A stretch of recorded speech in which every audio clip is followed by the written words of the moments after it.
அனைவருக்கும் வணக்கம். 2024 ஜாகிரஃபியிலேருந்து கேட்ட கொஷின்ஸ் எல்லாம் பார்க்க போகிறோம். ப்ரீவியஸ் இயர் எக்ஸாமில் ஃபஸ்ட்டு கொஷின் பாருங்கள். கீழ்கண்டவற்றுள் நீர் போக்குவரத்து செழித்து காணப்படாத மாநிலம் எது அப்படின்னு சொல்லி கேட்டிருக்காங்க. நீர் போக்குவரத்து அப்படின்னாலே நம்மளுக்கு என்ன தேவைப்படும் அப்படின்னா நல்லா ஆறுகள் நல்ல வளமோடு இருக்கணும். அப்படி பார்க்கும்பொழுது ராஜஸ்தான் அப்படின்றது நிறைய பாலைவன பிரதேசத்தில் இருக்கிறதுனால அங்கே தான் நீர் போக்குவரத்து செழித்து காணப்படாத மாநிலமாக இருக்குது. வெஸ்ட் பெங்கால்லையாக இருக்கட்டும், ஆந்திர பிரதேசமும் அஸ்ஸாம் இங்கெல்லாம் பார்த்தீங்க அப்படின்னா நல்ல ஆறுகள் இருக்கிறதுனால நீர்வழி போக்குவரத்து ரொம்ப நல்லாயிருக்கும். அடுத்த கொஷின், இந்தியாவில் எந்த வகையான மனித இனத்துக்கு தடித்த உதடுகள் காணப்படுது அப்படின்னு சொல்லி கேட்டிருக்காங்க. தடித்த உதடு அப்படின்னாலே நம்ம புரோட்டோ ஆஸ்ட்ரலாய்டு அப்படின்ற இனத்தை ஞாபகம் வச்சுக்கணும். சரியா?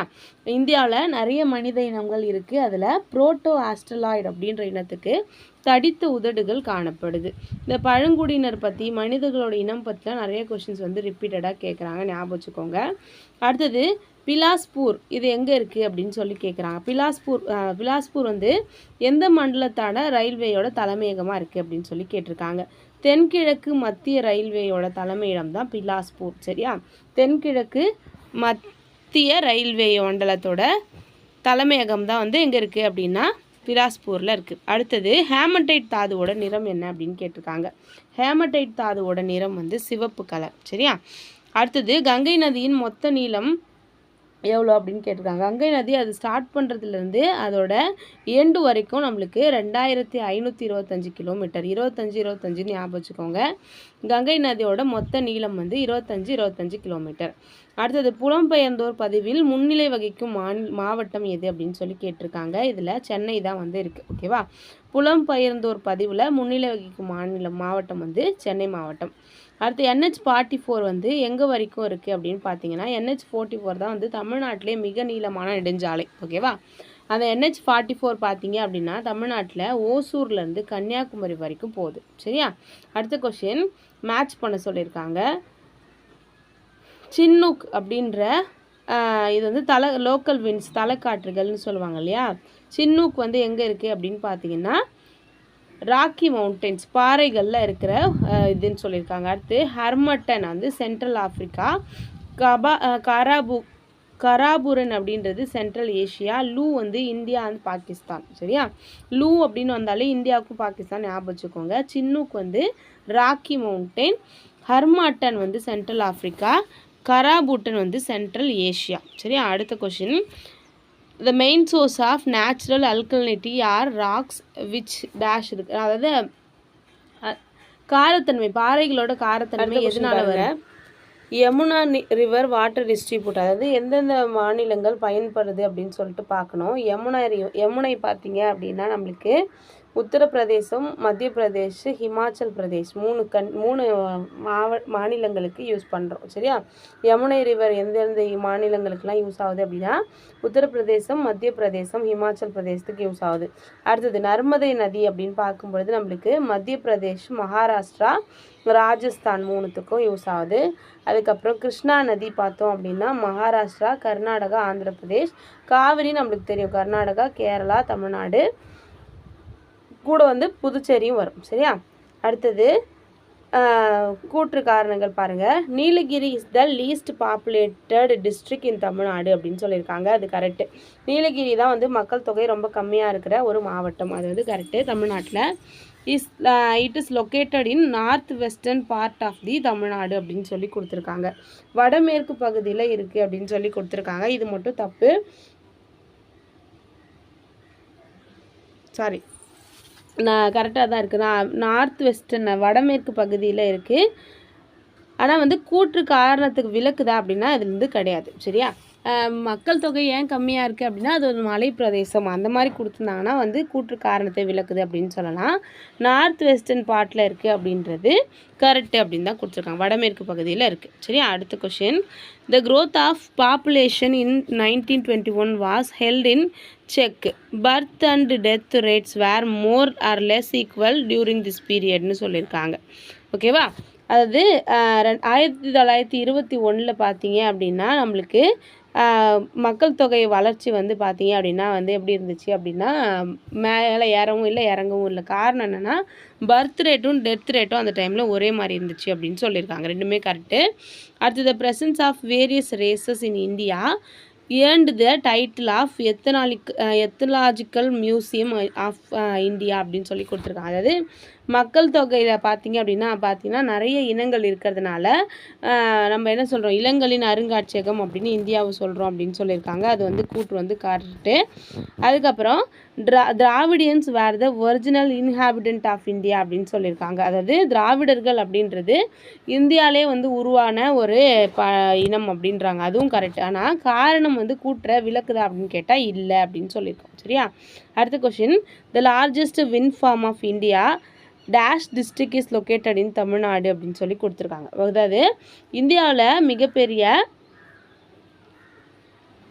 காற்றாலை மின் உற்பத்தி நிலையம் எங்கே இருக்குது அப்படின்னு பார்த்தீங்கன்னா தமிழ்நாட்டில் இருக்குது. அது எங்கே இருக்குது அப்படின்னா முப்பந்தல், கன்னியாகுமரியில் இருக்குது. சரியா? முப்பந்தல் கன்னியாகுமரியில் இருக்குது. அடுத்து, life in India is primarily based on agriculture which is depend for the various extension on the south western monsoon. சரி, அதாவது இந்தியா வந்து பார்த்தீங்க அப்படின்னா அக்ரிகல்ச்சரை தான் சார்ந்து இருக்குது. அந்த அக்ரிகல்ச்சர் எதை சார்ந்து இருக்குது அப்படின்னா நம்மளுக்கு தென்மேற்கு பருவக்காற்றை சார்ந்திருக்கு. 75% மழை வந்து நம்மளுக்கு தென்மேற்கு பருவக்காற்றால் தான் இந்தியாவுக்கு கிடைக்குதுன்னு சொல்கிறாங்க. சரியா? அடுத்தது, according to 2011 census -% of the main workers in Indian labour forces was employed in the agricultural sector and allied activities. அதாவது வேளாண்மை மற்றும் வேளாண்மை சார்ந்த தொழில்களில் மக்கள் தொகை அடிப்படையில் 2011 மக்கள் தொகை கணக்கெடுப்பில் எவ்வளோ % பேர் இருக்காங்க அப்படின்னு கேட்டிருக்காங்க. 48.9% பேர் வேளாண்மையிலையோ அல்லது வேளாண்மை சார்ந்த தொழில்களையோ ஈடுபட்டிருக்காங்க இந்தியாவில். அடுத்து, why is commercialisation of agriculture so called அப்படின்னு சொல்லி கொடுத்துருக்காங்க. அதாவது வேளாண்மை வந்து வணிகமயமாக்குறது ஏன் அப்படி சொல்கிறாங்க அப்படின்னா மார்க்கெட்டில் வந்து சேல் பண்ணுறதுனால அப்படின்னு சொல்லி கொடுத்துருக்காங்க. அடுத்தது, எந்த பகுதியில் சாம்பார் ஏரி அமைந்துள்ளது அப்படின்னு கேட்டிருக்காங்க. சாம்பார் ஏரி வந்து நம்மளுக்கு ராஜஸ்தான் பகுதியில் இருக்குது, ராஜஸ்தான் சமவெளியில் இருக்குது. அடுத்தது, டேஷ் தமிழ்நாட்டில் 2வது பெரிய ரயில் நிலையம் மற்றும் தமிழ்நாட்டில் பரபரப்பான ரயில் நிலையம்னு கேட்டிருக்காங்க. தமிழ்நாட்டில் பரபரப்பானது அப்படின்னு சொன்னாலும் நம்ம திருச்சிராப்பள்ளி ஞாபகம் வச்சுக்கணும். அது வந்து தமிழ்நாட்டில் 2வது பெரிய ரயில் நிலையமாக இருக்குது. சரியா? அடுத்தது, சிவப்பு புரட்சியில் நம்மளுக்கு பார்த்திங்கன்னா தக்காளி வரும். அதுக்கப்புறம் வந்து பார்த்தீங்க அப்படின்னா இறைச்சி மீட் வந்து வரும். சரியா? இறால் வந்து இளஞ்சிவப்பு புரட்சியில் வரும். பழங்கள், ஆப்பிள் வந்து பழங்களில் வந்துச்சு, பழங்களில் வரும். சரியா? அதுக்கு அடுத்தது, மேற்கு வங்காளத்தில் உள்ள வங்காள இரும்பு தொழில் கம்பெனி எந்த ஆண்டு நிறுவப்பட்டதுன்னு கேட்டிருக்காங்க. பெங்கால் அயன் ஒர்க் அப்படின்றது உருவாக்கப்பட்ட வருஷம் 1870. சரியா? அடுத்து, தமிழ்நாட்டில் மக்கள் தொகை அடர்த்தி குறைவாக உள்ள மாவட்டம் நம்ம முன்னாடியே பார்த்தோம், நீலகிரி. அது மட்டும்தான். அடுத்து, இந்தியாவில் முக்கிய வேளாண் புரட்சிகளை அதோட நம்ம என்ன பண்ணணும் அப்படின்னா ஜாயின் பண்ணணும். தங்க நூலிழை அப்படின்னாலே நம்மளுக்கு சணல், ஓகேவா? கோல்டு கலரில் இருக்குன்னு ஞாபகம் வச்சுக்கோங்க. வெள்ளி நூலிழை அப்படின்னு பார்த்தீங்கன்னா பருத்தி வந்து ஞாபகம் வச்சுக்கணும். சாம்பல் அப்படின்னா உரங்கள், நீலம்னா கடலில் இருக்க நீலம், மீன் உற்பத்தி. அடுத்து, கீழ்கண்டவற்றுள் எந்த ஆறு கிழக்கு நோக்கி பாயவில்லைன்னு கேட்டிருக்காங்க. ஓகேவா? அப்போது மேற்கு நோக்கி பாயும் நதி தான் வந்து நம்மளுக்கு நர்மதை, தபதி எல்லாம் வந்து மேற்கு நோக்கி பாயிற நதிகள். அப்போ வந்து மகாநதி, கிருஷ்ணா, கோதாவரிலாம் பார்த்தீங்கன்னா கிழக்கு நோக்கி பாயுது. சரியா? அடுத்த கொஷின், எது தவறாக பொருந்தியுள்ளதுன்னு கேட்டிருக்காங்க. சரியா? இதில் வந்து நம்ம சரியாக பொருந்திருக்கிறத பார்க்கலாம். மகாநதியோட துணை ஆறுகள் பார்த்தீங்கன்னா டெலன், சந்தூர். சரியா? மகாநதியோட துணை ஆறு டெலன், சந்தூர். கோதாவரியோட துணை ஆறு பூர்ணா, பெண்கங்கா. சரியா? கிருஷ்ணாவோட துணை ஆறு பீமா, கொய்னா. சரியா? அடுத்தது, உலகில் டேஷ் இடங்கள் உயிரின பன்மை தகுதி வள மையங்களாக கருதப்படுகின்ற எத்தனை ஹாட்ஸ்பாட் இருக்குன்னு கேட்டிருக்காங்க. 34 ஹாட்ஸ்பாட் உலக அளவில் இருக்குது அப்படின்னு சொல்லியிருக்காங்க. Biodiversity hotspot. சரியா? அடுத்தது, சரியாக பொறுத்து சொல்லியிருக்காங்க. இன்சாட் அப்படின்னாலே என்னது அப்படின்னா ஒரு செயற்கைக்கோள். அதுக்கடுத்து, புறநகர பரவல், அதை வந்து நம்ம நகரமயமாக்கல்னு சொல்லுவோம். கொங்கண ரயில்வே பார்த்தீங்க அப்படின்னா மும்பையில் இருக்குது. எல்லைப்புற சாலை நிறுவனம் தொடங்கினது எப்போ அப்படின்னா 1960. சரியா?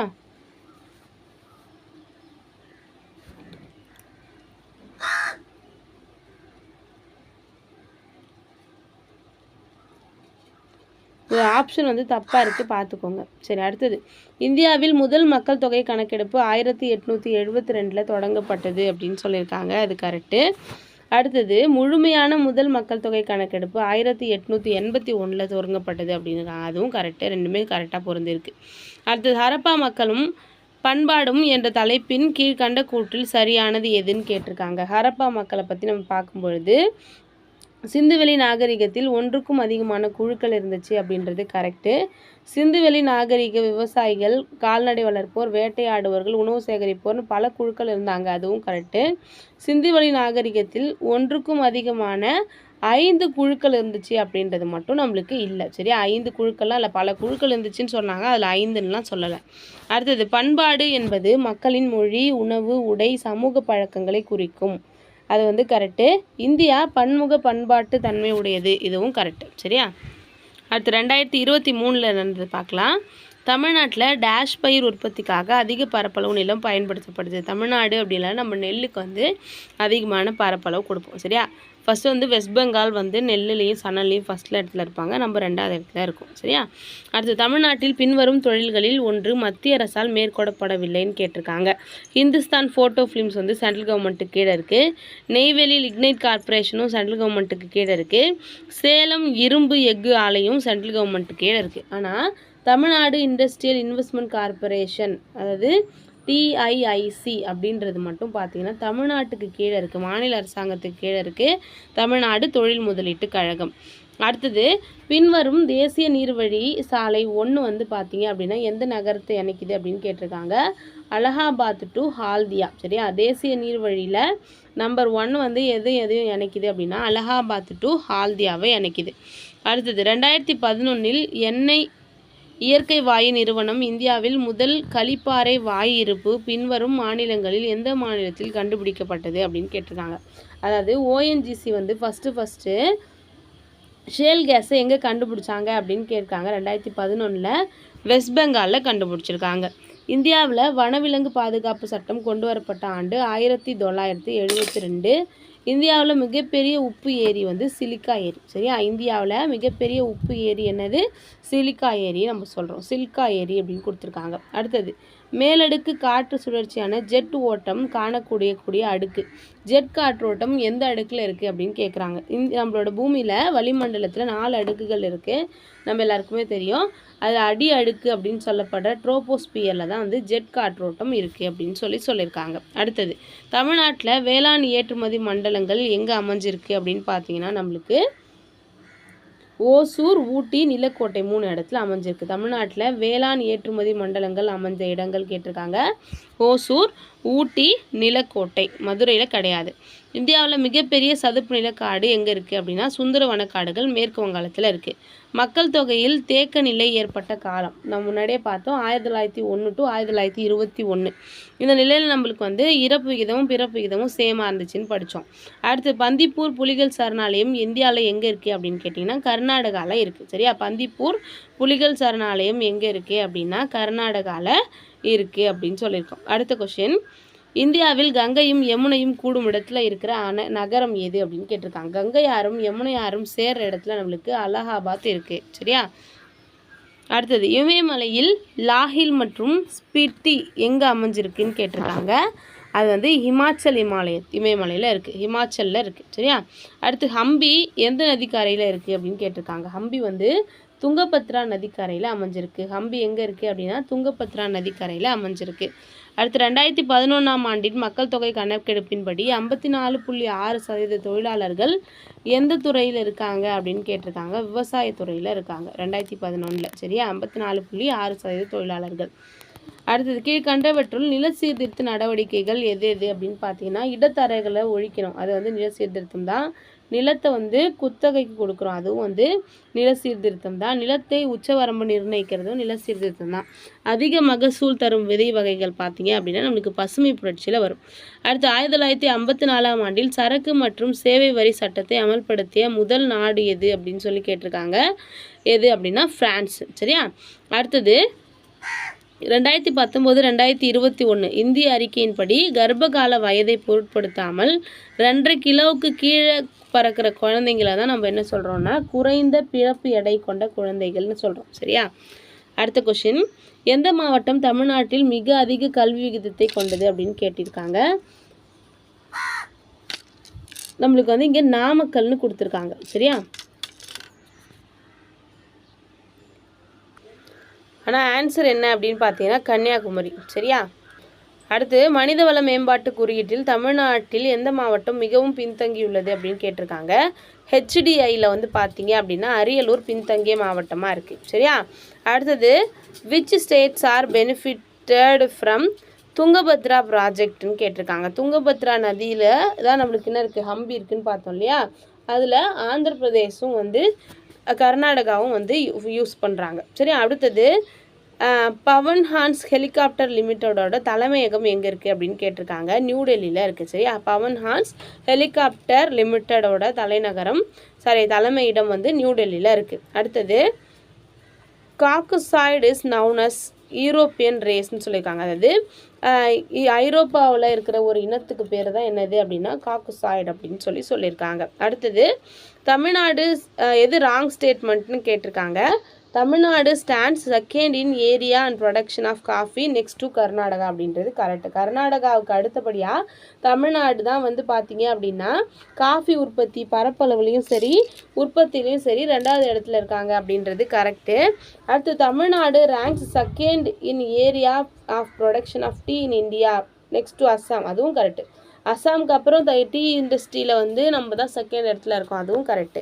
ஆனால் இங்கே என்ன கொடுத்துருக்காங்க பாருங்கள், செகண்ட் கூற்று coffee plants are grown only in hills of Western Ghats, அதாவது மேற்கு பகுதியில் மேற்கு தொடர்ச்சி மலையில் தான் வந்து பார்த்தீங்க அப்படின்னா காஃபி வந்து வளரும் அப்படின்ற மாதிரி சொல்லியிருக்காங்க. அது வந்து தப்பு. இந்தியாவில் இது நம்மளுக்கு வந்து தமிழ்நாடு பார்த்தீங்க அப்படின்னா மேற்கு தொடர்ச்சி மலைக்கு இன்னாண்ட தான் இருக்குது. அப்போ நம்மளே வந்து 2வது இடத்துல இருக்கும்போது அது தப்பாக இருக்குது அப்படின்னு சொல்கிறோம்.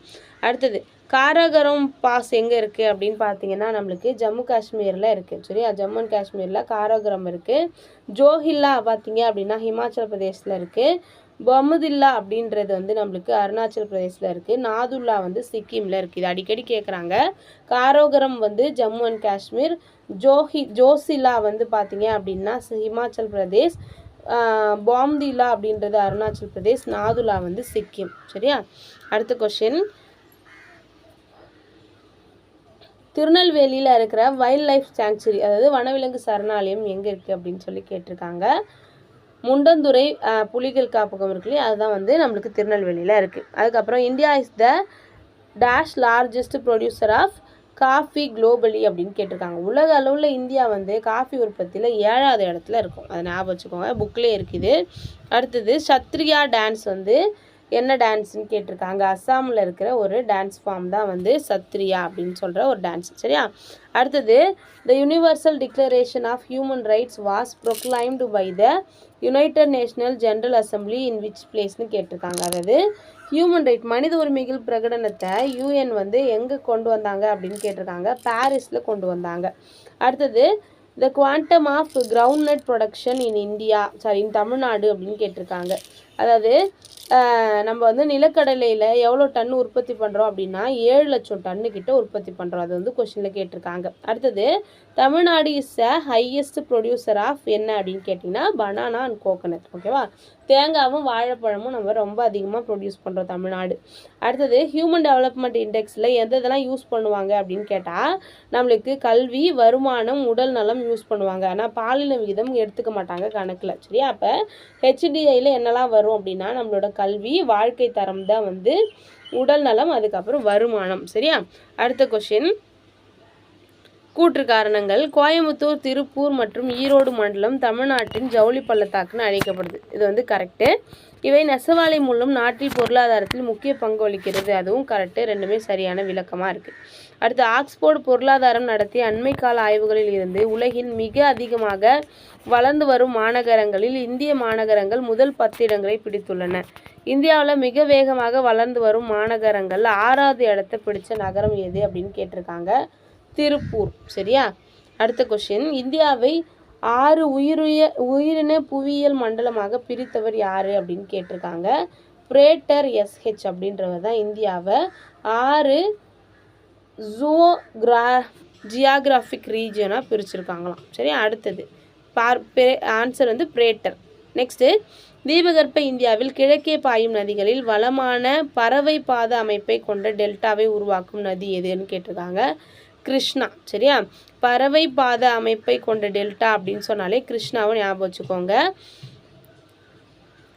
பின்வரும் மலைத்தொடரில் எது உலகில் பழமையான மலை அப்படின்னு கேட்டிருக்காங்க. உலகில் பழமையான மலையில் ஒன்று ஆரவல்லி மலைத்தொடர்.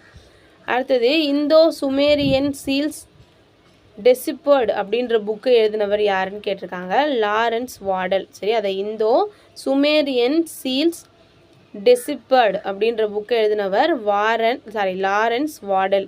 2021-22 ஆண்டில் மனித முன்னேற்ற அறிக்கையின்படி இந்தியாவில் ஹியூமன் டெவலப்மெண்ட் இண்டெக்ஸ் எவ்வளோ அப்படின்னு கேட்டிருக்காங்க. அதோட ரேங்க்கும் கேட்டிருக்காங்க. 0.633 அப்படின்றது அதோட மார்க்கு. ரேங்க் வந்து 132வது இடத்துல இருக்கும். சரியா? எப்போனா 2021-22. அடுத்தது, விழுப்புரத்தில் நம்மளுக்கு என்ன மலை இருக்குது அப்படின்னா மகேந்திரகிரி மலை. சரியா? விழுப்புரத்தில் இருக்கிறது மகேந்திரகிரி மலை. பெரம்பலூரில் இருக்கிறது பார்த்தீங்க அப்படின்னா மருதுவாழ் மலை. கன்னியாகுமரியில் இருக்கிறது பார்த்தீங்க அப்படின்னா பச்சை மலை. திருநெல்வேலியில் இருக்கிறது செஞ்சி மலைன்னு கொடுத்துருக்காங்க. ஆனால் வந்து ஆன்சர் வந்து தப்பாக கொடுத்துருக்காங்க. சரியா? விழுப்புரத்தில் இருக்கிறது தான் வந்து செஞ்சி மலை. அடுத்து, பெரம்பலூரில் இருக்கிறது மருதுவாழ் மலை. கன்னியாகுமரியில் இருக்கிறது மகேந்திர மலை. திருநெல்வேலியில் இருக்கிறது பச்சை மலை. இதுதான் கரெக்டான ஆன்சர். தப்பாக கொடுத்துருக்காங்க. அடுத்து நாம் பார்க்கும்போது சாம்பார் ஏரி முன்னாடியே பார்த்தோம் நம்மளுக்கு ராஜஸ்தானில் இருக்குது அப்படின்னு சொல்லிட்டு. புலிக்காட் ஏரி நம்மளுக்கு கேரளாவில் இருக்குது. ஆந்திர பிரதேஷ் மற்றும் தமிழ்நாட்டில் இருக்குது. சரியா? புலிக்காட் ஏரி வந்து ஆந்திர பிரதேஷ் மற்றும் தமிழ்நாடு. அடுத்து, சிலிக்கா ஏரி பார்த்தீங்க அப்படின்னா நம்மளுக்கு ஒடிசாவில் இருக்குது. வேம்பநாடு ஏரி தான் வந்து கேரளாவில் இருக்குது. சரியா? அடுத்த கொஸ்டின், மத்திய பிரதேசம் மற்றும் ராஜஸ்தான் மாநிலங்கள் எந்த திட்டத்தின் மூலம் பயனடைகிறது அப்படின்னு கேட்டிருக்காங்க. சம்பல் பள்ளத்தாக்கு திட்டத்தின் மூலமாக பயன்படுது. சரியா? கிர் தேசிய பூங்கா எங்கே இருக்குது அப்படின்னா குஜராத்தில் இருக்குது. இந்தியாவில் மிக குறைந்த மக்கள் தொகை கொண்ட மாநிலம் வந்து நம்மளுக்கு தெரியும் சிக்கிம். அடுத்து, ரயில்வே மண்டலங்கள் அதோட தலைமையிடம் கேட்டிருக்காங்க. அதில் வந்து தவறாக இருக்கிறது கேட்டிருக்காங்க. நம்மளுக்கு தெற்கு ரயில்வே மண்டலம் தான் வந்து சென்னையில் இருக்குது. இங்கே மத்தியன்னு சொன்னதுனால அது தப்பு. சரியா? கிழக்கு ரயில்வே வந்து கொல்கத்தாவில் இருக்குது. வடக்கு ரயில்வே புதுடில்லியில் இருக்குது. மேற்கு ரயில்வே மும்பையில் இருக்குது. அப்போது தெற்கு ரயில்வே சென்னையில் இருக்குது. சரியா? நெக்ஸ்ட், வனவிலங்கு பாதுகாப்பு சட்டம் 2வது வாட்டி கேட்டிருக்காங்க. 1972. தமிழ்நாட்டில் 2011 மக்கள் தொகை கணக்கெடுப்பின்படி பாலின விகிதம் அதிகமாக இருக்க மாவட்டம் எதுன்னு கேட்டிருக்காங்க. நீலகிரியில் அதிகமாக இருக்குது. சரியா? அடுத்த கொஸ்டின், எப்போது மழையானது திடீர் பெருமழைன்னு சொல்கிறோம் அப்படின்னா 100 மில்லிமீட்டருக்கு மேலே பெஞ்சிச்சு அப்படின்னா அது வந்து திடீர் பெருமழைன்னு சொல்கிறோம் அட் அ டைமில். அடுத்து, வளிமண்டலம் 4 அடுக்குகளாக பிரிச்சிருக்கோம். அதில் அடியில் இருக்கிறது என்ன அப்படின்னு கேட்டிருக்காங்க. பூமியோட தொடர்புடையது அப்படின்னு பார்க்கும்போது ட்ரோபோஸ்பியர். சரியா? அடுத்து, தெலுங்கானா எனும் பெயர் திரிலிங்க தேசம் எனும் டேஷில் காணப்படும் 3 பழமையான சிவன் கோயிலிருந்து பெறப்பட்டது அப்படின்னு கேட்டிருக்காங்க. அந்த 3 சிவன் கோயில் என்னென்ன அப்படின்னா தெலுங்கானாவில் இருக்கிற காளேஸ்வரன், ஸ்ரீசைலம், திருக்ஷாராமம் அப்படின்ற 3 கோயிலை சேர்த்து தான் திரிலிங்க தேசம்னு தெலுங்கானாவை சொல்கிறாங்களாம். சரியா? அடுத்தது, இந்தியாவில் புவியியல் பகுதிகளில் பரந்த அளவில் பின்வரும் அம்சங்களை கொண்ட இயற்பியல் பகுதிகளை தொகுக்கப்பட்டுள்ளன அப்படின்னு சொல்லி கேட்டிருக்காங்க. என்னென்ன அப்படின்னா இமாலய பகுதிகள், சிந்து கங்கை சமவெளி, தீபகற்ப பகுதிகள்னு பிரிச்சிருக்காங்க. சரியா? அடுத்தது, இந்தியாவில் வனமனிதர் யாருன்னு கேட்டிருக்காங்க. ஜாதவ் பயங், நமக்கு தெரிஞ்சது தான். கீழே கொடுக்கப்பட்டுள்ளவற்றில் இந்தியாவில் அதிக மக்கள் தொகை அடர்த்தி கொண்ட மாநிலம் எதுன்னு கேட்டிருக்காங்க. அதிக மக்கள் அடர்த்தி பீகாரில் தான் இருக்குது. சரியா? அடுத்தது குறைந்த மக்கள் அடர்த்தி பார்த்தா நம்மளுக்கு அருணாச்சல் பிரதேசத்தை சொல்லுவோம். தமிழ்நாட்டில் மொத்த வனப்பகுதியில் பாதுகாக்கப்பட்ட காடுகள் எவ்வளோ பர்சன்டேஜ்னு கேட்டிருக்காங்க, 29%. அடுத்து வடக்கில் இருக்கிற விந்திய மலைத்தொடரையும் தெற்கில் இருக்கிற சாத்புரா மலைத்தொடருக்கும் நடுவில் இருக்கிற பள்ளத்தாக்கில் மேற்கு நோக்கி பாயும் ஆறு எதுன்னு கேட்டால் நர்மதை நதி. சரியா? கடல் மட்டத்திலிருந்து ஆனைமுடியோட உயரம் கேட்டிருக்காங்க 2695 மீட்டர். சரியா? 2695 மீட்டர் வந்து இருக்கு. கீழே கொடுக்கப்பட்டுள்ளவற்றில் எந்த வகையான ஆற்றல் ஆதாரம் புவி வெப்பமாவதை தடுக்கக்கூடியது அப்படின்னு கேட்டிருக்காங்க. அது வந்து நம்மளுக்கு ஆன்சர் வந்து புவி வெப்ப ஆற்றல். அதுலேருந்து தான் நம்ம புவி வெப்பத்துலேருந்து எனர்ஜி எடுக்கும்போது அதோட வெப்பம் வந்து குறையும் அப்படின்னு ஞாபகம் வச்சுக்கலாம். அடுத்து தமிழகத்தில் டேஷ் மாவட்டம் மிக குறைந்த மனித வள மேம்பாட்டு குறியீட்டில் இருக்குது அப்படின்னு சொல்லி கேட்டிருக்காங்க.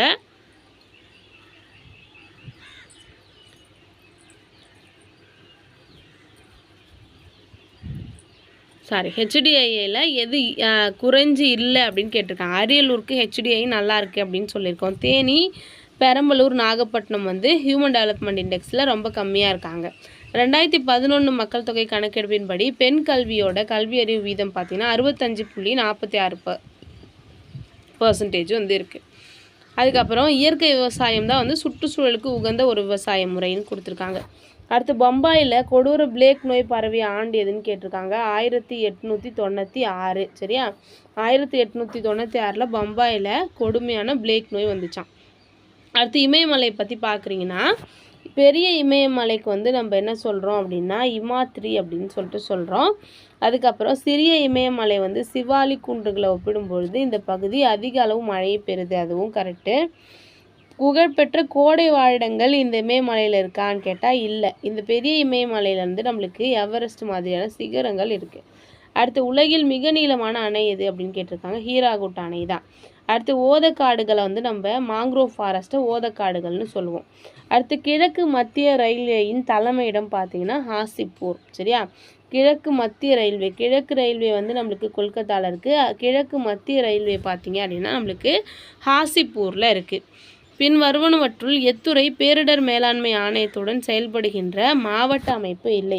பேரிடர் மேலாண்மை அப்படின்னும்பொழுது நம்மளுக்கு வருவாய்த்துறை வருவாங்க, உள்ளூர் காவல்துறை வருவாங்க, அட்மினிஸ்ட்ரேஷனில் இருக்கவங்களும் வருவாங்க. ஆனால் அஞ்சல் துறைக்கு அவங்களுக்கும் சம்மந்தமே இருக்காது. அடுத்தது பிரிக்ஸ் என்ற அமைப்பில் எத்தனை நாடுகள் இருக்குது அப்படின்னா நம்மளுக்கு 5 நாடுகள் இருக்குது. சரியா? அடுத்தது இந்த கொஷின் பாருங்கள், வடக்கு மத்திய வடக்கு பகுதிகள் கொஷினை பாருங்கள், தவறாக இணைக்கப்பட்டுள்ளது அப்படின்னு கேட்டிருக்காங்க. 2, 3 தப்புன்னு சொல்லியிருக்காங்க. மேற்கு பகுதி நம்ம பார்த்தும்பொழுது நம்மளுக்கு என்ன பார்த்தோம் அப்படின்னா மும்பை பார்த்தோம். அடுத்தது மத்திய கிழக்கு நம்ம முன்னாடியே பார்த்தோம் ஹாஜிப்பூர், அது கரெக்டாக இருக்குது. மத்திய வடக்கு பார்த்திங்கன்னா அலகாபாத், வடக்குன்னு பார்த்திங்கன்னா நம்மளுக்கு டெல்லி வரும். சரியா? மத்திய அப்படின்னா ஜான்சின்னு கொடுத்துருக்காங்க, அது வந்து தப்பு அப்படின்னு சொல்லியிருக்காங்க. சரி? அடுத்தது இந்தியாவில் டேஷ் ஒற்றுமையும் ஒருமைப்பாட்டையும் வளர்க்க பெரிதும் உதவுது அப்படின்னு கேட்டால் நம்மளோட நடனமும் இசையும் தான் நம்மளோட ஒற்றுமையும் ஒருமைப்பாட்டையும் வளர்க்க ரொம்ப அதிகமாக உதவுது அப்படின்னு சொல்கிறாங்க. அடுத்தது பசுமை புரட்சியின் பலவீனங்கள் என்பதை பற்றிய பின்வரும் வாக்கியங்களில் எது சரியானது அப்படின்னு கேட்டிருக்காங்க. பசுமை புரட்சிக்கு அந்த விதைகள் உரங்களை வாங்கிறதுக்கு அதிகமாக காசு தேவைப்படுது அப்படின்றது உண்மை. முதன்மை பயிர்களான கோதுமை, நெல்லுக்கு மட்டும்தான் வந்து உற்பத்தி வந்து பன்மடங்காச்சு. உற்பத்தி அதிகமானது அப்படின்றது நம்மளுக்கு லாபம் தான், அதனால் அது தப்பான கூற்று கிடையாது. அதிக உரங்களின் பயன்பாடு நிலத்தின் செழுமைத்தன்மையை பாதிக்கிறது, அது வந்து கரெக்டு. சரியா? அப்போது பசுமை புரட்சினால் என்னென்ன ஆபத்து வந்துச்சு அப்படின்னா ஃபஸ்ட்டும் 3ம் தான். 2வது இருக்கிறது லாபம், அதனால் அதை மட்டும் விட்டுட்டு அடுத்தது எழுதலாம். இந்தியாவில் தோல் பொருட்கள் அதிக அளவில் தயாரித்து ஏற்றுமதி செய்யும் மாவட்டம் எது அப்படின்னா நம்மளோட வேலூர் தான். தமிழ்நாட்டோட கல்வி அறிவு வீதம் வந்து 80.9%. 2011 மக்கள் தொகை கணக்கீட்டின்படி இந்தியாவோட பாலின விகிதம் 940. சரியா? அடுத்தது நகரங்கள் கொடுத்துருக்காங்க, அதோட சிறப்புகள் கொடுத்துருக்காங்க. பொழுதுபோக்கு நகரம் அப்படின்னா பனாஜி அப்படின்னு சொல்லியிருக்காங்க. பொழுதுபோக்கு நகரம் பனாஜி. நிர்வாக நகரம் உங்களுக்கு தெரியும் புதுடெல்லி. தொழில் நகரம் ஜாம்ஷெட்பூர். சமய நகரம் மதுரை. சரியா? தொழில் நகரம் வந்து ஜாம்ஷெட்பூர், பொழுதுபோக்கு நகரம் பனாஜின்னு கொடுத்துருக்காங்க. இந்தியாவில் சத்தீஸ்கர் மற்றும் அதன் பஸ்தர் பகுதி டேஷில் உள்ள முக்கிய புலங்கள்னு கேட்டிருக்காங்க. இந்தியாவில் சத்தீஸ்கர்லேயும் பஸ்தர்லேயும் இரும்பு தாது அதிகமாக இருக்குது அப்படின்னு சொல்லியிருக்காங்க. ஓகேவா? இந்தியாவில் பிளவு தளத்தாக்கில் நர்மதா நதி நீர்வீழ்ச்சியை உருவாக்கும் அப்படின்னு சொல்லியிருக்காங்க. அதுக்கப்புறம் இந்தியாவில் மிக நீளமான எல்லை கொண்டது பங்களாதேஷ் நாடு தான். ஆப்ரேஷன் ஃப்ளட் என்ற வார்த்தை எதோட தொடர்புடையது அப்படின்னா வெள்ளை புரட்சியோட தொடர்புடையதான். சரியா? அடுத்து வடமேற்கு இந்தியாவில் ரெகூர் பகுதியில் பருத்தி சாகுபடி ஆதிக்கம் செலுத்துகிறது. நர்மதா, தபதி, பூர்ணா, சபர்மதி ஆற்று பள்ளத்தாக்குகளில் பருத்தி சாகுபடியில் மையப்பகுதிகளாக உள்ளது. இது பெரும்பாலும் ஏதேனும் ஒரு உணவுப் பயிருக்கு இணையாக சாகுபடியில் முன்னுரிமை பெறுகிறது. இவை முறையே ஜோவர், பஜ்ரா மற்றும் எண்ணெய் வித்துக்கள். இதில் சிறப்பாக குறிப்பிடப்பட்டுள்ளது எது அப்படின்னு கேட்டிருக்காங்க. கருப்பு மண் பருத்தி விளைச்சலுக்கு ஏற்றது அப்படின்றத ஆன்சராம். பீகாரின் துயரம் உங்கள் எல்லாருக்குமே தெரியும், கோசி. சரியா? தெளிவான வானம், இனிமையான வானிலை, குறைந்த வெப்பம் மற்றும் ஈரப்பதம், அதிக வெப்பநிலை வீழ்ச்சி, குறைந்த மற்றும் மெதுவான வடக்கு காற்றுகள். இதெல்லாம் எந்த பருவத்தில் வரும் அப்படின்னா குளிர்காலத்தில் வரும். குளிர்காலத்தில் பார்த்தீங்கன்னா தெளிவான வானம் இருக்கும், இனிமையான வானிலை இருக்கும், குறைந்த அளவு வெப்பமும் ஈரப்பதமும் இருக்கும், வெப்பநிலை வீழ்ச்சி அதிக அளவில் இருக்கும், குறைந்த மற்றும் மெதுவான வடக்கு காற்றுகள் இருக்கும் குளிர்காலத்தில். சரியா? அடுத்து இந்தியாவில் 2வது பெரிய மின்னணு வன்பொருள் உற்பத்தி மையமாக சென்னை இருக்குது அப்படின்னு சொல்லியிருக்காங்க. ஃபஸ்ட்டு பெங்களூர் வரும். சரியா? அடுத்தது 2011 மக்கள் தொகை கணக்கெடுப்பின்படி பின்வரும் மாவட்டங்களில் சிறார் பாலின விகிதம் மாநில சராசரியை விட கம்மியாக இருக்குது. 943 நம்மளோட தமிழ்நாட்டோட சராசரி. அதை விட கம்மியாக இருக்கிறது எங்கெல்லாம் அப்படின்னு பார்த்தீங்கன்னா நாமக்கல்லில் ரொம்ப கம்மியாக இருக்கும். நாமக்கல்லில் கொஞ்சம் 914 இருக்குது. கடலூரில் பார்த்தீங்க அப்படின்னா 896, ரொம்ப கம்மியாக இருக்கிறது கடலூர். சேலத்தில் பார்த்தீங்கன்னா 916, அரியலூரில் 891. அடுத்தது வளிமண்டல சுழற்சி பல்வேறு அளவுகளினால் ஆன காற்று சுழிகளால் வகைப்படுத்தலாம். வளிமண்டல சுழற்சியை பல்வேறு அளவுகளினால் ஆன காற்று சுழிகளால் வகைப்படுத்தலாம்னு சொல்லியிருக்காங்க. வளிமண்டலத்தில் மாசுக்களை கரைப்பதிலும் கடத்துவதிலும் வளிமண்டல காற்று சுழிகள் முதன்மை பங்கு வகிக்கிறது. ரெண்டுமே கரெக்டுன்னு சொல்லியிருக்காங்க. அடுத்தது இந்திய வேளாண்மை ஆராய்ச்சி கழகமானது இந்திய வேளாண்மை காலநிலை மாறுபாடுகள் போன்ற காலநிலைகளிலிருந்து மீட்டெடுப்பதற்காக நிலையான ஆய்வு, செயல்நுட்பம் மற்றும் தொழில்நுட்பம் ஆகியவற்றிற்காக ஏற்படுத்தியுள்ள தொடர் திட்டத்தோட பேர் என்ன அப்படின்னு கேட்டிருக்காங்க. NICRA, நிக்ரா அப்படின்னு சொல்லியிருக்காங்க. இந்த நிக்ராவுக்கு விரிவாக்கம் பாருங்கள். National innovations on climate resilient agriculture. ஓகேவா? இங்கே இருக்குது national innovations on climate resilient agriculture அப்படின்னு சொல்லியிருக்காங்க. இது ஃபிஷர்மேனுக்கும் விவசாயிகளுக்கும் யூஸ் பண்ணுற ஒரு வெப்சைட்னு சொல்லியிருக்காங்க. அடுத்தது சிறுத்தை திட்டம் பார்த்தீங்க அப்படின்னா நம்மளுக்கு குணோ தேசிய பூங்கா. சிறுத்தை திட்டம் பார்த்தீங்கன்னா குணோ தேசிய பூங்கா. சஞ்சீவினி திட்டம் பார்த்தீங்க அப்படின்னா ஹிமாச்சல பிரதேசம். சிங்கம் திட்டம் பார்த்தீங்க அப்படின்னா பர்தா வனவிலங்கு சரணாலயம். கானமயில் திட்டம் பார்த்தீங்கன்னா பாலைவன தேசிய பூங்கா. சரியா? சிறுத்தை திட்டம் குணோ தேசிய பூங்கா. சஞ்சீவினி திட்டம் இமாச்சல பிரதேசம். சிங்கம் திட்டம் பர்தா வனவிலங்கு சரணாலயம். கானமயில் திட்டம் பாலைவன தேசிய பூங்கா. அடுத்தது மகாநதி, கோதாவரி, கிருஷ்ணா நதிகளின் கழிமுகங்களில் காணப்படும் காடு. கழிமுகம் அப்படின்னாலே நம்மளுக்கு மாங்க்ரோவ் காடுகள் வந்துடும். இந்தியாவில் எந்த ஆறு மேற்கு நோக்கி பாயுது அப்படின்னு கேட்டிருக்காங்க. நர்மதை நதி தான். அடுத்தது புதுப்பிக்கப்பட்ட ஆற்றல், புதுப்பிக்க இயலாத ஆற்றல் வளங்கள் எந்த அமைச்சகத்தின் கீழே வரும் அப்படின்னு கேட்டிருக்காங்க. சுற்றுச்சூழல், வனம் மற்றும் பருவநிலை மாற்றம், அதாவது கவர்மெண்ட் ஆஃப் இந்தியாவோட environment, forest and climate change அப்படின்ற துறைக்கு கீழே தான் நம்மளுக்கு புதுப்பிக்க இயலாத ஆற்றல் வருது. அதுக்கப்புறம் மறுநிதியாக்க நிறுவனங்கள் எது அப்படின்னு கேட்டிருக்காங்க. அது நம்மளுக்கு பார்க்கும்பொழுது தேசிய வேளாண்மை மற்றும் ஊரக வளர்ச்சி வங்கி தான் பார்த்தீங்க அப்படின்னா ரீஃபைனான்ஸ் இன்ஸ்டியூட் அப்படின்னு சொல்கிறாங்க. அது 1970ஆம் ஆண்டில் 100% கிராமப்புற மின்மயமாக்கலை பெற்ற இந்தியாவோட முதல் மாநிலம் எதுன்னு கேட்டிருக்காங்க. ஹரியானா. 1970லேயே 100% கிராமப்புறத்தில் கரண்ட் கொடுத்துருக்காங்க ஹரியானாவில். அடுத்தது இந்தியாவில் எந்த மாநிலத்தில் அதிக எண்ணிக்கையில் உயிரி வாயு உற்பத்தி ஆலைகள் இருக்குது அப்படின்னு கேட்டிருக்காங்க. அதாவது பயோகேஸ் பிளான்ட்டு எங்கே அதிகமாக இருக்குன்னா மகாராஷ்டிராவில் இருக்கான். அடுத்து உழவு இல்லாத விவசாயத்தின் பழமையான வடிவம் எது அப்படின்னா மண்வெட்டி விவசாயமா. சரியா? அதாவது உழவு செய்ய மாட்டாங்க, ப்ளோ பண்ணாமே விவசாயம் பண்ணுவாங்களாம் மண்வெட்டி விவசாயத்தில். அடுத்து சதுப்பு நில காடுகளில் என்ன மரம் இருக்கும் அப்படின்னா சுந்தரி அப்படின்ற மரம் இருக்கும். மத்திய பிரதேசத்தில் பன்னா மாவட்டம் எந்த கனிமத்துக்கு பெயர் பெற்றது அப்படின்னு கேட்டாங்கன்னா நம்மளுக்கு வைரம் தான். பன்னானாலே நம்மளுக்கு வைரம் ஞாபகம் வச்சுக்கணும். இந்தியாவில் மிக உயரமான ஈர்ப்பு விசை அணை எது அப்படின்னு கேட்டிருக்காங்க. பக்ரா அணை. சரியா, புவி ஈர்ப்பு அணைன்னு கேட்டாலே நம்ம பக்ரா அணை சொல்கிறோம். நீளமான அணைனா ஹீராகுட் அணையே சொல்கிறோம். இமயமலையில் காங்க்ரா பள்ளத்தாக்கு எங்கே இருக்குது அப்படின்னு கேட்டிருக்காங்க. ஹிமாச்சலில் அமைஞ்சிருக்கு. சரியா, ஹிமாச்சல் இமயமலையில் என்ன இருக்குது அப்படின்னா காங்க்ரா பள்ளத்தாக்கு இருக்குது. அடுத்து வனத்துறையின் இலக்கு மற்றும் நோக்கங்களில் தவறானது கேட்டிருக்காங்க. காடு அழிப்பு, வாழ்விட அழிப்பு வந்து அவங்களோட நோக்கமாக இருக்காது. ஓகேவா, அப்போ சுற்றுச்சூழலை உறுதிப்படுத்தணும், வன உற்பத்தியை மேம்படுத்தணும், இயற்கை காடு வன உயிரினங்களை பாதுகாக்கணும், சுற்றுச்சூழல் அமைப்புகளில் பாதுகாப்பு, அவற்றில் மரபணு வேறுபாடுன்னு சொல்லியிருக்காங்க. அதெல்லாம் கரெக்டு. அடுத்தது பின்வரும் கூற்றில் தவறானது என்ன அப்படின்னு சொல்லி கேட்டிருக்காங்க. 3 மட்டும் தப்பு. சரியா, நாம்தபா உயிர்கோள காப்பகம் ஆந்திராவில் இருக்குது அப்படின்றது தப்பு. ஆற்றலின் பிரமிடு எப்போதும் எப்படி இருக்கும், நேராக இருக்கும். நீலகிரி உயிர்கோள காப்பகம் தமிழ்நாடு, கேரளா, கர்நாடகா மாநிலத்தில் இருக்குது. நந்தாதேவி உத்தரப்பிரதேசில் இருக்குது அப்படின்னு சொல்லுது கரெக்டு. சரியா, அப்போ நாம்தபா வந்து எங்கே இருக்குது அப்படின்னா அருணாச்சல் பிரதேசில் இருக்குது. சரியா, ஆந்திர பிரதேசம்னு கொடுத்துருக்காங்க, அது மட்டும் தப்பு.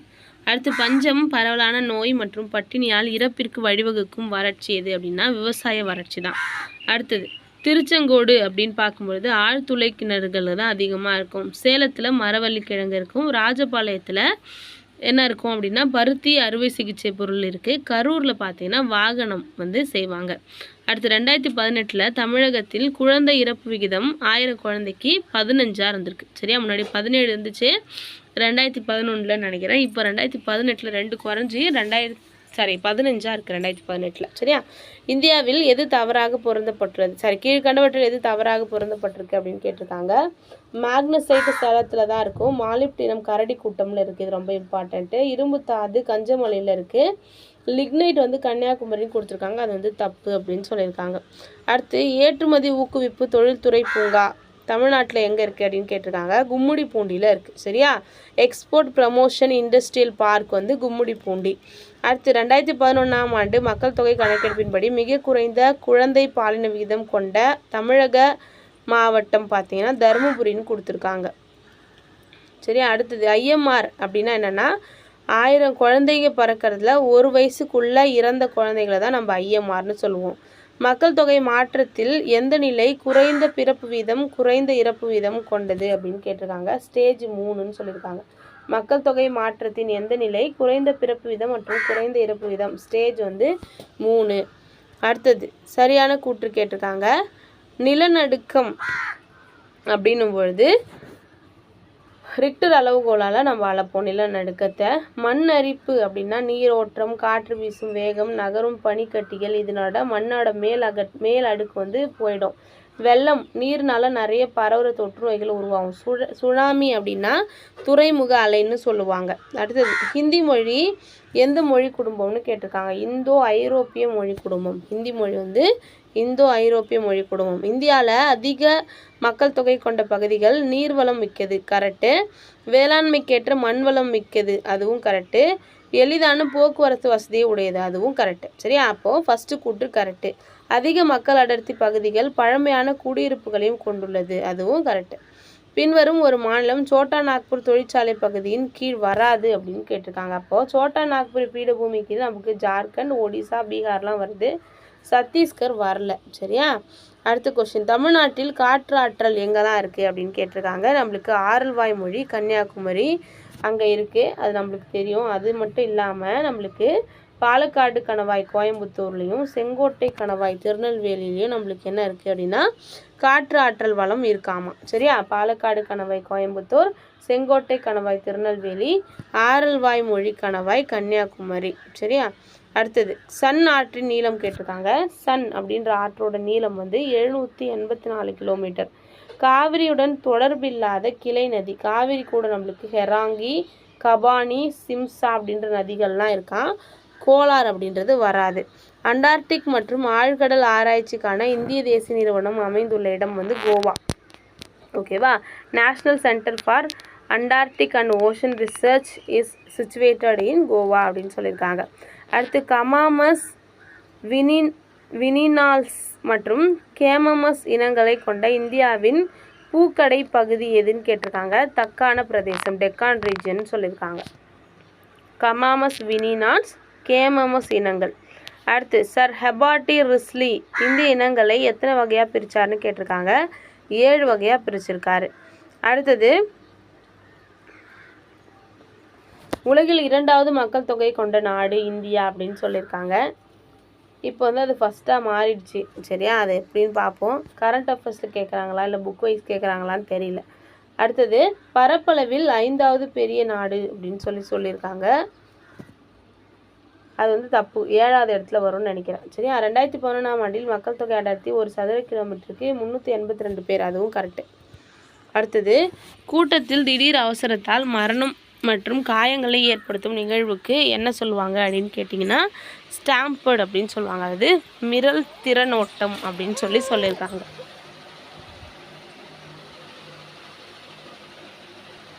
அடுத்து இந்திய ஐரோப்பிய மொழி குடும்பம் பார்த்திங்க அப்படின்னா நம்மளுக்கு ஆரியா அப்படின்னு சொல்லுவாங்க. திராவிட குடும்பம் திராவிடம்.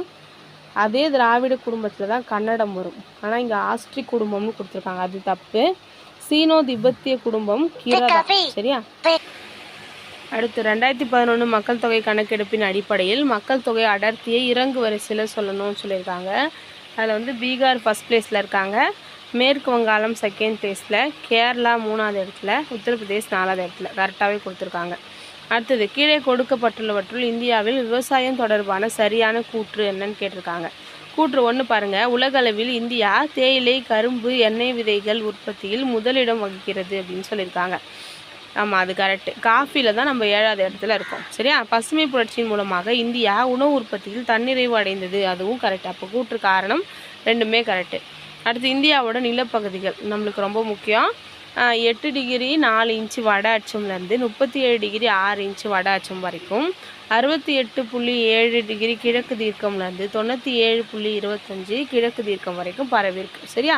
அடுத்து யானடி என்னும் இந்திய பழங்குடியின மக்கள் வாழும் மாநிலம் எதுன்னு கேட்டிருக்காங்க.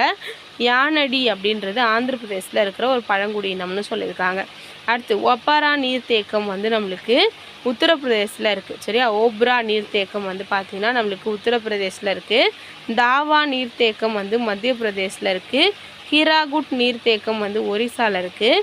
கடக்க வாசல நீர்த்தேக்கம் மகாராஷ்டிராவில் இருக்கான். சரியா. ஓப்ரா வந்து உத்தரப்பிரதேஷ், தாவா வந்து மத்திய பிரதேஷ், ஹீராகுட் ஒரிசா, கடக்க வாசல அப்படின்றது மகாராஷ்டிராவில் இருக்குது. அடுத்தது பாரத் மாலா திட்டத்தின் கீழே நெடுஞ்சாலைகளோட கிலோமீட்டர் வந்து கொடுத்துருக்காங்க.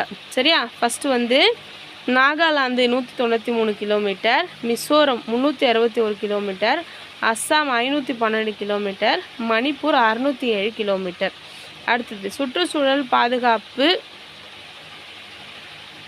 பார்த்தீங்க அப்படின்னா குடை சட்டமாக. சரியா. சுற்றுச்சூழல் பாதுகாப்புக்கு குடை சட்டம். தொழிலாளர்களுக்கான காப்பீடு இஎஸ்ஐசி. சரியா. அடுத்தது வேதிப்பொருள் மேலாண்மை மற்றும் பாதுகாப்பு அப்படின்னா இந்தியா ரீச் அப்படின்றது. உணவு பாதுகாப்புக்கு நம்ம எஃப்எஸ்எஸ்ஏஐ சொல்லுவோம். அடுத்தது தமிழகத்துள்ள எந்த நகரத்தில் 25.3 மெகாவாட் டிசி மற்றும் 22 மெகாவாட் ஏசி திறன் கொண்ட மிதக்கும் சூரிய மின்சக்தி நிலையம் தொடங்கப்பட்டது அப்படின்னு கேட்டிருக்காங்க. தூத்துக்குடியில் இருக்குது. சரியா. தூத்துக்குடியில் 25.3 மெகாவாட் டிசி மற்றும் 22 மெகாவாட் ஏசி மிதக்கும் சூரிய மின்சக்தி நிலையம் தொடங்கப்பட்டிருக்கு. அடுத்து பயன்பாடு மற்றும் பயன்படுத்தா உறுப்பு கொள்கையை முன்மொழிந்தவர் லாமார்க். அதாவது the theory of use and disuse அப்படின்ற கொள்கையை கொண்டு வந்தவர் யார் அப்படின்னா லாமார்க். அடுத்து இந்திய வன ஆய்வு எஃப்எஸ்ஐ உருவாக்கப்பட்டு நடைமுறைப்படுத்தப்பட்டது எப்போன்னு கேட்டிருக்காங்க. இந்திய வன ஆய்வு வந்து ஜூன் 1, 1981. சரியா.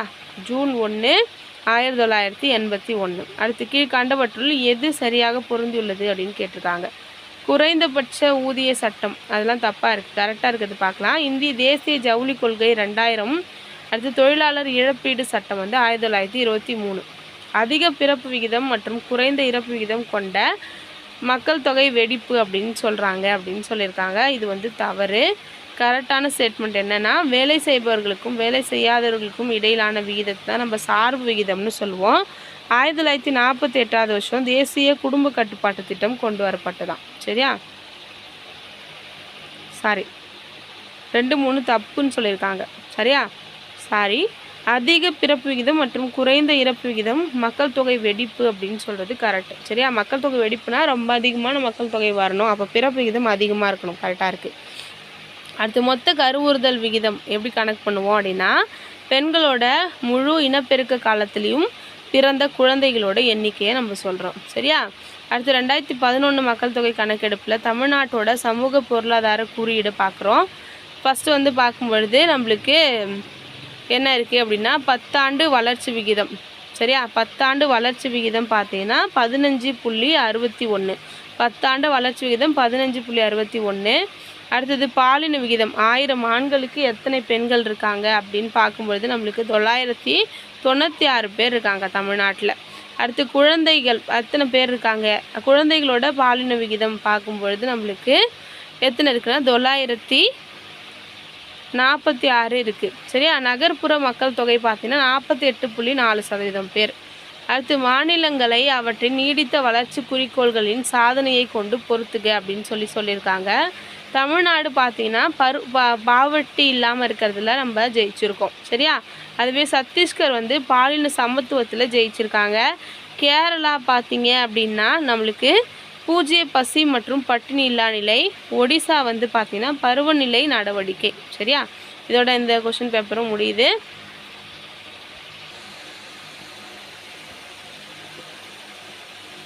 அடுத்து பாருங்கள், பயாலஜிக்கல் டைவர்சிட்டி ஆக்ட் வந்து கொண்டு வந்தது எப்போ அப்படின்னா 2002. சரியா? உயிரின பல்வகை தன்மை சட்டம் வந்து கொண்டு வந்தது 2002. அடுத்து நேஷ்னல்